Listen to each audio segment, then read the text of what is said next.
Welcome to Beauty and Babes Salon and Spa. We are Barrie's first Pride positive place. So come on in and be you, babes. On Monday, May 25, 2020, George Floyd, a 46-year-old security guard, was arrested by police in Minneapolis after a store clerk claimed he had tried to use a counterfeit $20 bill. Although there was no conclusive evidence of a crime, Floyd was a man of color, and for Derek Chauvin, a white police officer, that was enough to warrant the use of violence. For 8 minutes and 46 seconds, the now disgraced former officer pinned Floyd to the ground and slowly and methodically choked his handcuffed victim to death. On Thursday, June 4, 2020, about 1,000 residents of Barrie, Ontario joined hundreds of thousands of people from cities across the United States and Canada in expressing their collective rage at the systemic racism demonstrated by many police against people of color. I decided to take part in leading this because we desperately need change all across the world, but coming together in the smaller cities is very important to help push for that change. I just want to see equality. I want to see people calling out their fellow community members when they see racism in the grocery store or wherever they are, and I just want everyone to feel happy and safe where they live. As a Black woman living in Canada, living in Barrie, it's really important to me to feel like we have awareness around anti-Black racism, that we don't pretend it doesn't exist here. It impacts me every day. It impacts my daughter, my husband, my community. So by being here, I have a chance to have a voice and see other people joining in solidarity for something so important. Personally, I just feel it's important to be a role model and be out here with my daughter in this march, in a rally, and it's a peaceful protest raising awareness.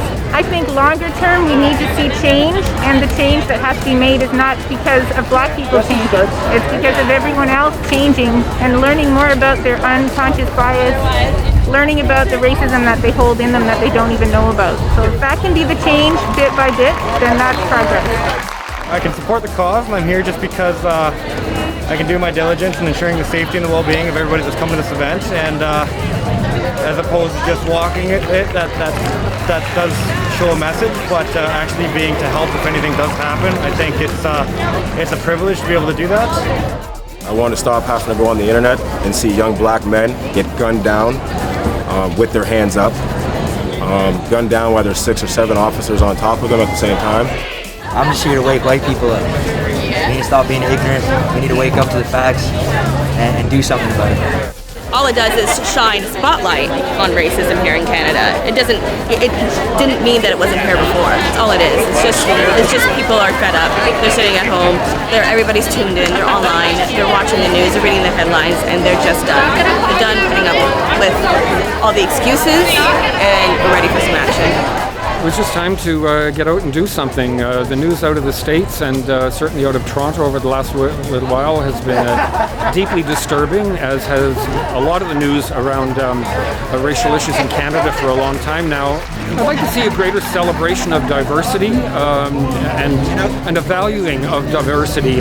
Strong societies, strong communities are diverse communities. When you have a monoculture anywhere, it can fall apart at the least sign of trouble or dissension. My name is Shaq.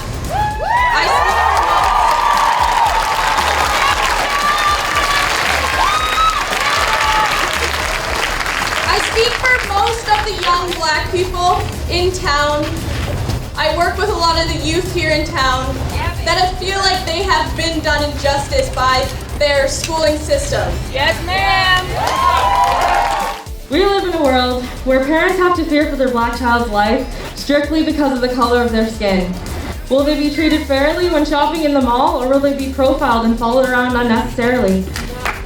Will they be seen as a threat because they have their hood up when walking down the street? Will they be deemed a thug if they're sticking up for themselves in a confrontation with others? The time for posting on social media is over. The times of saying you're colorblind are over. The times of saying all lives matter are over, because they do, and we know that. But we also know our beautifully melanated brothers and sisters have been dehumanized, marginalized, discriminated on, and exterminated because of the color of their skin. We have an obligation to know that because I am white, I have the freedom to live my life freely in comparison to my Black family, and that is wrong. 2 years ago, my family's lives changed forever. This town changed forever. to be honest with you.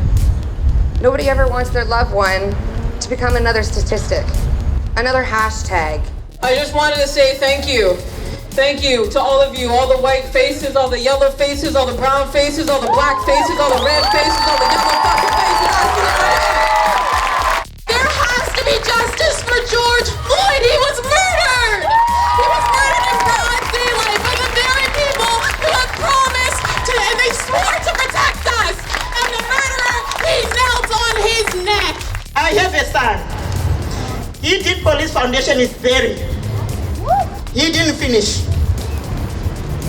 They did not want him to finish because he was going to fight for us. Let's talk about these blackouts all over social media. I don't know, but I feel like there's been blackouts my whole life.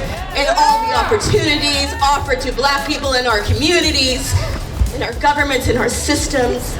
I'm tired of the fucking blackouts. No blackouts, just speak out. No blackouts, just speak out. No blackouts, just speak out.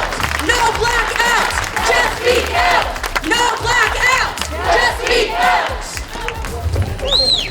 What's next, everybody? We're all here, right? Defund the police! What's next? That's what we need to be asking ourselves.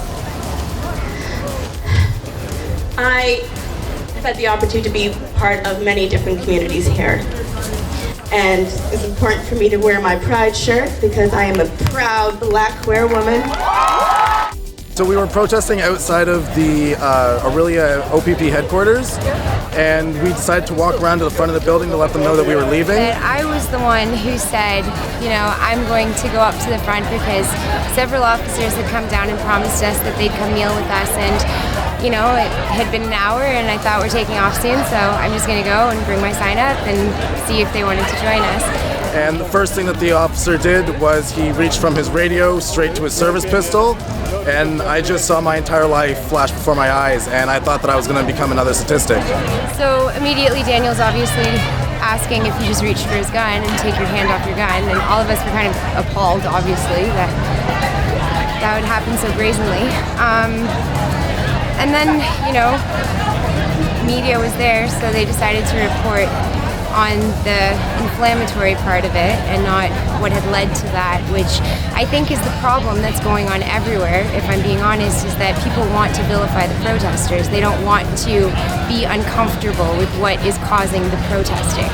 Then they'd have to look at some hard truths, and they'd learn some things about themselves and their friends and their family that they don't really want to know. And so it's easier for them to say, these are the bad guys, look at what they're doing. And that's exactly what happened yesterday. Daniel did nothing to initiate that at all. There was nothing that he did in any way, shape, or form that could have been even remotely considered threatening to reach for your gun. There was nothing he did remotely threatening to have the officer refuse to remove his hand from his weapon. And I think that that's what needs to be reported in media. I think the response to George Floyd's death is something that has been oncoming for a long time. We've had many instances of this happening in the past. We've had countless black people die, murdered by police, and nothing's happened. And I think this is just the right combination of events where we're getting global attention, and hopefully something comes out of this. Hopefully we get, you know, police de-escalation training. Hopefully we get something out of this, and it doesn't just go away. If you have 13 bad cops that are doing all this running into people at traffic, shooting people with rubber bullets on their front porch, and doing all of these systematic injustices, and there's 13 of them, then let's say that we have 1,000 good cops that are actually doing their jobs properly, actually de-escalating situations, and they're not stopping those 13 bad cops, then you have 1,013 bad cops on your force. So, with that being said, I want to finish with my favorite quote. And that is to act, think, and feel consistently as if the world that you would like to see already exists.